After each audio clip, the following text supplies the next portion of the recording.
Hello students, welcome to my channel. आज मैं आपको टेंसेस सिखाने जा रही हूँ। Let's start with the tenses. Tenses means time. Tense has been divided into three kinds: the present tense, past tense and future tense. Present tense का मतलब है जो टाइम अभी चल रहा है, पास्ट टेंस का मतलब है जो चला गया, और फ्यूचर टेंस है जो आने वाला है। पर ये three tenses further subdivided हैं, फोर काइंड्स में हैं: इंडेफिनिट, कॉन्टिन्यूस और imperfect, perfect tense, perfect continuous tense. पर इंडेफिनिट को हम सिंपल टेंस भी बोलते हैं।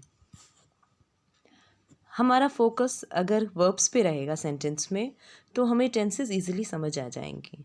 उसका मतलब है आपको जब भी टेंसेस करना है तो आपको सेंटेंस में सिर्फ और सिर्फ वर्ब फॉर्म्स पे ही ध्यान देना है, वर्ब पर ही ध्यान देना है।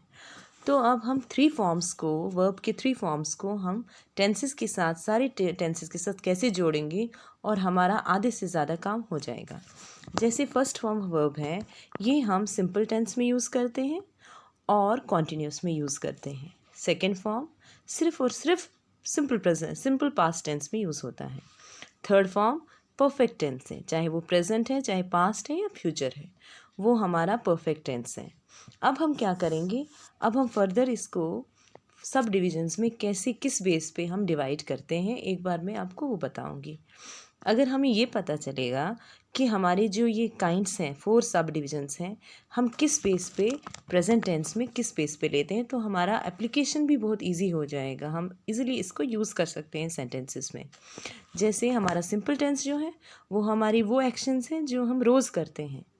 कॉन्टिन्यूस है, कॉन्टिन्यूस मीन्स जो अभी हमारी एक्शन चल रही है। परफेक्ट टेंस जो अभी अभी हमने एक्शन कंप्लीट करी है, वो भी प्रेजेंट टेंस में आएगी। और परफेक्ट कॉन्टिन्यूस क्या है?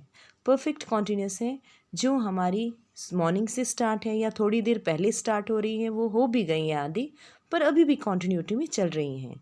तो ये चार डिविजन्स हमारे प्रेजेंट टेंस के हैं। इसी तरह से पास्ट टेंस में भी है और फ्यूचर टेंस में भी हैं, फोर डिविजन्स। अब हमारा इतना होकर अब हम इसको टेबल के साथ जोड़ेंगे कि हमारी कौन कौन से हेल्पिंग वर्ब किस किस टेंस में लगते हैं। जैसे प्रेजेंट टेंस है, प्रेजेंट टेंस अगर हम सिंपल प्रेजेंट टेंस को लेते हैं तो सिंपल प्रेजेंट टेंस में इसमें कोई भी हेल्पिंग वर्ब नहीं लगता।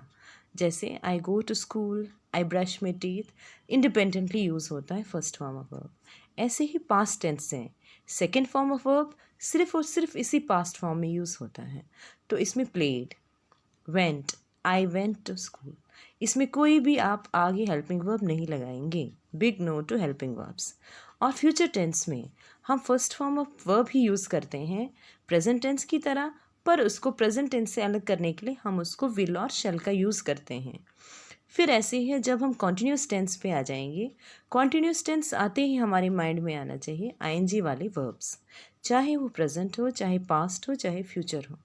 तो हम लोग आगे प्रेजेंट को प्रेजेंट करने के लिए इस एम आर का हेल्पिंग वर्ब यूज़ करते हैं, पास्ट में वॉज वर्ब का हेल्पिंग व्यू यूज़ करते हैं, और फ्यूचर में विल शैल का हेल्पिंग वर्ब यूज़ करते हैं।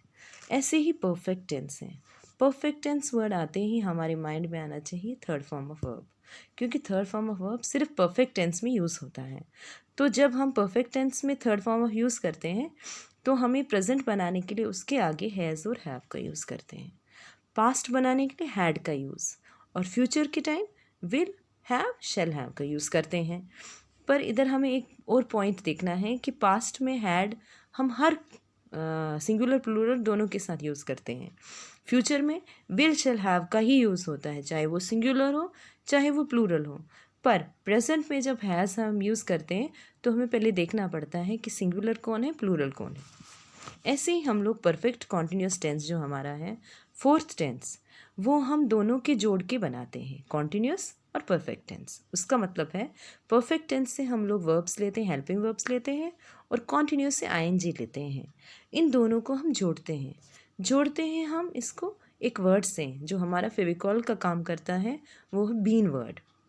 तो तीनों काइंड्स में, चाहे प्रेजेंट परफेक्ट कॉन्टिन्यूस हो, चाहे पास्ट परफेक्ट कॉन्टिन्यूस हो, या फ्यूचर परफेक्ट कॉन्टिन्यूस हो, हमें बीन ही लगाना है। पर परफेक्ट हमें प्रेजेंट परफेक्ट से हैज़ हैव का यूज़ करना है और आईएनजी वर्ब। ऐसे ही पास्ट टेंस में हमारा हैड बीन हम जोड़ेंगे और प्लेइंग यूज़ वर्ड करेंगे कॉन्टिन्यूस का। विल शैल हैव हम अपना परफेक्ट से ही लेंगे, कॉन्टिन्यूस से हम लोग आईएनजी वर्ब लेंगे और बीन से बीन का यूज़ करके उसको जोड़ देंगे। इस तरह से हमारा ऑलमोस्ट मैक्सिमम टेंस हमें समझ आ गया। अब हम करेंगे सिंपल टेंस या इंडेफिनिट टेंस जिसको हम बोलते हैं। हम तीनों वर्ब्स में किस तरह से एक बार रिवीजन करेंगे हम इसमें। जैसे प्रेजेंट में हम फर्स्ट फॉर्म ऑफ यूज़ करते हैं, वर्ब यूज़ करते हैं, तो हमें हेल्पिंग वर्ब का बिल्कुल यूज़ नहीं करना है। फिर पास्ट में हम second form of verb use करते हैं जिसमें बिल्कुल भी हेल्पिंग वर्ब यूज़ नहीं होता। सेकंड फॉर्म ऑफ वर्ब में हम कभी भी हेल्पिंग वर्ब यूज़ नहीं करते हैं। I watched, I did my work, उसके आगे कोई हेल्पिंग वर्ब नहीं लगेगा। ऐसे ही फ्यूचर हैं जिसमें फर्स्ट फॉर्म ऑफ वर्ब लगता है और विल और शैल से हम इसको फ्यूचर में कन्वर्ट करते हैं। कॉन्टीन्यूस टेंस आते ही हमारे माइंड में आना चाहिए कि हमें आईएनजी लगाना ही लगाना है बेस वर्ब के साथ, फर्स्ट फॉर्म ऑफ वर्ब के साथ। तो प्रेजेंट में हम एम इज़ आर लगाते हैं हेल्पिंग वर्ब्स, पास्ट में वॉज वर्ड लगाते हैं और फ्यूचर में विल बी शैल बी लगाते हैं। फिर हमारा परफेक्ट टेंस जो थर्ड काइंड है, परफेक्ट टेंस आते ही हमारे माइंड में आना चाहिए थर्ड फॉर्म ऑफ वर्ब हमें यूज़ करना है, चाहे हमें प्रेजेंट या पास्ट या फ्यूचर में करना है। पर उनको डिफ्रेंशिएट करने के लिए हम प्रेजेंट में हैज़ या हैव का यूज़ करते हैं, पास्ट में सिर्फ हैड यूज़ करते हैं और फ्यूचर में शैल हैव या विल हैव का यूज़ करते हैं। फिर हो गया हमारा perfect continuous tense. Perfect continuous tense में जैसे मैंने बोला, परफेक्ट से हम लोग हैव हैज़ लेते हैं, कॉन्टिन्यूस से आईएनजी वर्ब लेते हैं और फिर बीन से उन दोनों को जोड़ते हैं तो परफेक्ट कॉन्टिन्यूस टेंस बनता है। पास्ट में हम हैड परफेक्ट टेंस से लेते हैं, कॉन्टिन्यूस वॉचिंग आईएनजी वर्ब और फिर बीन से उसको जोड़ते हैं। ऐसे ही फ्यूचर में परफेक्ट से हम विल हैव लेते हैं या शैल हैव लेते हैं, फिर कॉन्टिन्यूस से आईएनजी वर्ब लेते हैं और फिर हम बीन से उसको जोड़ते हैं। इससे हमारा परफेक्ट कॉन्टिन्यूस टेंस भी कंप्लीट हुआ। होप आपको ये बहुत ही अच्छा लगा होगा। Thank you for watching this video. आपको कोई भी डाउट हो या क्वेश्चन हो प्लीज़ आप कमेंट्स सेक्शन में पूछेंगे।